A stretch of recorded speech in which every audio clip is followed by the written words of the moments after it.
Hey guys, kali ini Mimin akan melanjutkan Spoiler Renegade Immortal Chapter 372 lanjutan dari spoiler kemarin, di mana Wang Lin jadi manusia fana. Dan tidak usah lama-lama, langsung aja kita ke spoilernya. Dalam setengah bulan terakhir ini, Wang Lin telah menyelamatkan beberapa makanan kering dan membungkusnya. Di tengah-tengah cahaya bulan, dia berjalan keluar dari desa. Pada saat ini, dia tiba-tiba teringat kembali pada 500 tahun yang lalu. Ketika dia ditolak oleh Heng Yu Sekte, dia juga meninggalkan rumah di tengah malam. Setelah dia pergi, perjalanannya dimulai. Sudah 500 tahun sejak itu. Dia menghela nafas dan berjalan ke kejauhan. Dia tidak tahu di mana dia sekarang. Ketika dia diteleportasi oleh Ray Transfer itu, dia tidak punya waktu untuk mencari tahu di mana dia berada. Saat ini, dia hanya ingin menemukan Vena Roh, sehingga dia bisa menggunakannya untuk mendapatkan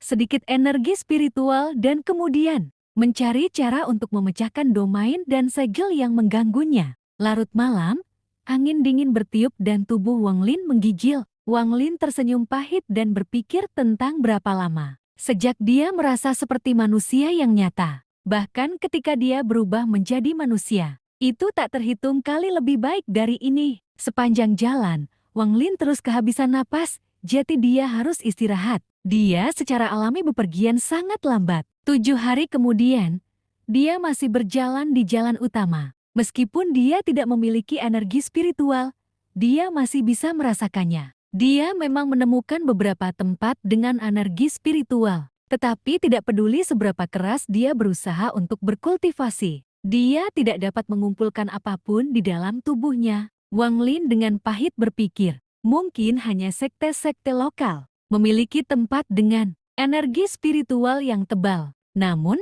bagaimana ia bisa memasuki sekte dengan tubuhnya saat ini? Wang Lin menghela nafas. Dia menatap langit dan sedikit keputusasaan muncul di hatinya. Tapi sedikit keputusasaan dengan cepat dihancurkan oleh tekadnya. Dia mengambil napas dalam-dalam dan bergumam, Si Yue dan Jain Demon Clan, aku tidak akan melupakan apa yang terjadi. Suatu hari saya akan membalas Anda 100 kali apa yang telah Anda lakukan kepada saya. Dia mengungkapkan tatapan penuh tekad saat dia berdiri dan terus berjalan ke depan. Tetapi tepat pada saat ini, suara kuda datang dari belakangnya. Suara ini sangat menggelegar di tengah malam. Begitu Wang Lin mendengar suara itu, sekelompok kuda hitam ditutup satu persatu. Yang duduk di atas kuda-kuda itu adalah orang-orang kekar dengan wajah para pembunuh. Salah satu pria kekar melihat Wang Lin ketika dia lewat dan dengan cepat mengekang kudanya dan berkata, "Haha, anak yang jelek, pohon uang." Dia mengulurkan tangan dan meraih Wang Lin. Teriakan keluar dari depan. Maka empat, apa yang kamu lakukan? Bos, saya menemukan pohon uang.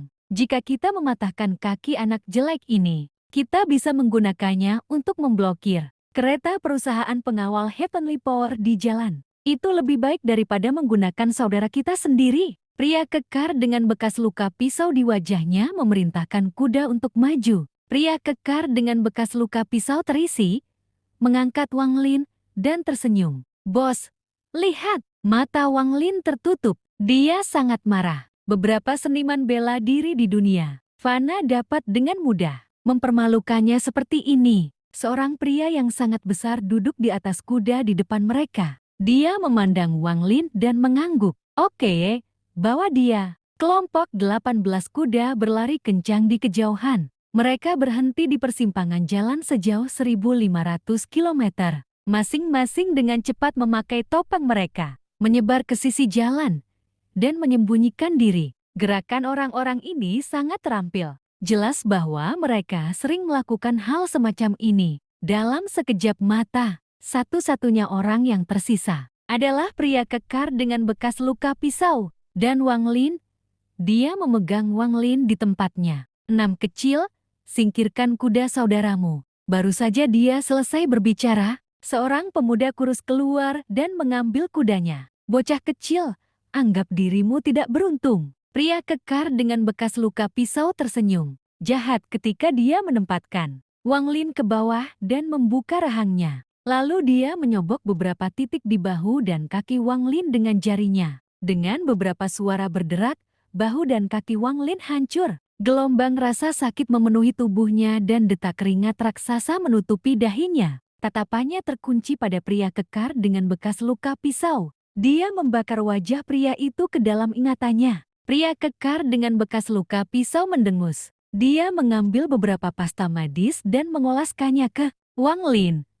Lalu dia menghilang ke semak-semak. Saat Wang Lin berbaring di sana di tanah, niat membunuh memenuhi tubuhnya. Dia belum pernah diperlakukan seperti ini dalam hidupnya. Tetapi tubuhnya terlalu lemah, jadi dia akhirnya pingsan. Waktu perlahan berlalu. 1 jam kemudian, kereta suara datang dari kejauhan dan secara bertahap semakin dekat. Kemudian kereta tiba-tiba berhenti dan seseorang menaiki sebuah rumah. Dia dengan cepat tiba dan menatap Wang Lin sebelum berteriak, "Pemimpin, itu mayat." Dengan itu, dia melompat dari rumah dan menendang Wang Lin ke sisi jalan. Dia kemudian kembali ke atas kuda dan kembali ke gerbong. Kereta sekali lagi bergerak maju. Tetapi tepat ketika kereta lewat di mana Wang Lin berada, obor tiba-tiba menyala di sekitar mereka dan tawa memenuhi udara. Perusahaan pengawal Heavenly Power, apakah Anda pikir saya tidak akan merampok Anda jika Anda mengambil jalan panjang? Tetap di belakang untukku. Teriakan nyaring datang dari hutan dan 18 pria jahat keluar. Seseorang dengan obor menyalakan pasta yang dioleskan pada Wang Lin. Pasta ini berubah menjadi gas yang segera menutupi gerbong. Fire Cloud Poison. Teriakan datang dari kereta. Tak lama setelah itu, setiap anggota kelompok pengawal merasakan semua kekuatan mereka meninggalkan tubuh mereka. Itu betul. Ini adalah racun khusus yang digunakan oleh 18 Cloud Heroes. Hehe, racun ini memengaruhi darah dan diaktifkan oleh api. Hari ini, tidak ada dari kalian yang akan lolos. Pembantaian dimulai. Dalam waktu kurang dari 5 menit, lebih dari setengah tim pengawal tewas. Teriakan demi teriakan bergema sepanjang malam. Ke-18 bandit tampak sangat kejam di bawah cahaya obor saat mereka membunuh tim pengawal. Haha, kakak.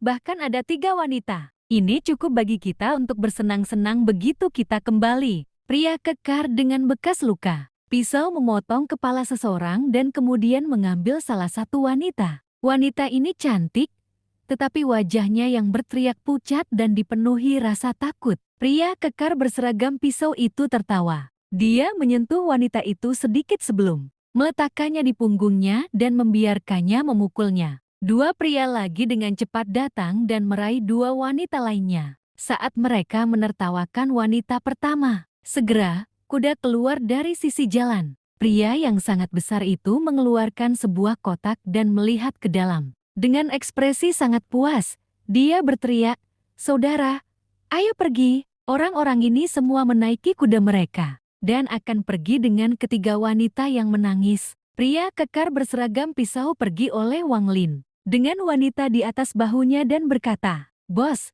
anak ini masih memiliki nafas tersisa di dalam dirinya. Bagaimana kalau kita menyimpannya selama beberapa hari lagi untuk digunakan lagi?" Pria besar itu mengangguk dan cepat-cepat meninggalkan kudanya. Pria yang terluka karena pisau menendang Wang Lin ke orang lain. Orang itu menangkapnya dan membawanya. Mereka semua berteriak ketika mereka pergi ke kejauhan, meninggalkan tubuh yang mengeluarkan bau darah yang kuat. Ketika matahari terbit di pagi hari, ke-18 pria itu berada di tengah-tengah gunung. Ada sebuah desa besar di sana dengan 3 kata besar di papan di depan. Fire Cloud Village. Semua orang telah kembali. Buka gerbangnya. Gerbang desa terbuka dan 18 pria itu dengan cepat masuk. Segera, desa menjadi sangat hidup. Lelaki yang terluka karena pisau yang memegang wanita itu turun dari kudanya dan berkata, "Bos, aku akan pergi dan bersenang-senang dulu." Dengan itu, dia memasuki sebuah rumah dan segera teriakan menyedihkan seorang wanita bisa terdengar. Orang-orang kekar ini jelas terbiasa dengan hal-hal semacam ini, jadi mereka semua tertawa. 2 wanita lainnya juga dibawa pergi. Wang Lin dilemparkan ke penjara air di belakang desa. Itu benar-benar gelap di kandang. Tidak ada cahaya atau suara. Dia juga tidak bisa merasakan apapun dengan kakinya. Seolah dia tergantung di udara. Tubuhnya ditangguhkan di udara dan diayun bolak-balik. Wang Lin menggerakkan kepalanya yang bengkak dan rasa sakit dari lengan dan kakinya tiba-tiba muncul seperti api membakar kulitnya. Wang Lin membuka matanya dan menjadi benar-benar sadar. Jeritan sengit datang dari kejauhan. Hanya saja itu sangat pingsan saat mencapai penjara ini. Namun, karena sangat sunyi di sini, teriakan itu sepertinya bertahan selamanya. Setelah kehilangan semua energi spiritual ini dan jiwa asalnya runtuh, Wang Lin tidak lagi merasa seperti dia bisa memindahkan apapun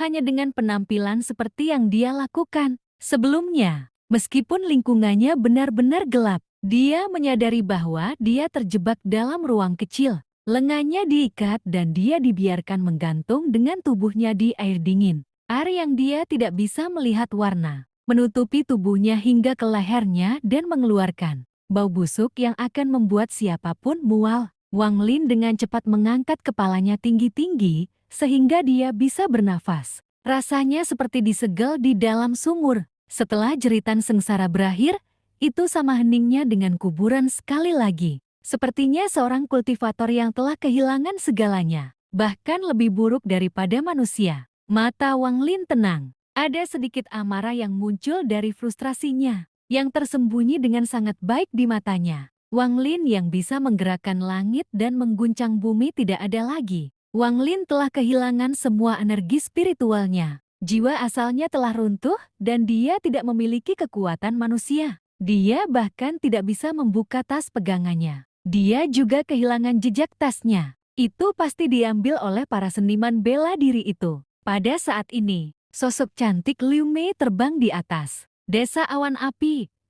Dia bahkan tidak menundukkan kepalanya, karena dia tidak tahu bahwa orang yang dia cari ada di desa itu. Saat Wang Lin merenung dalam diam, matanya menjadi lebih cerah dan lebih cerah. Kandang air ini memiliki energi spiritual yang lebih padat daripada daerah lain yang pernah dia kunjungi setelah meninggalkan desa. Energi spiritual ini tidak datang dari gunung tetapi dari air.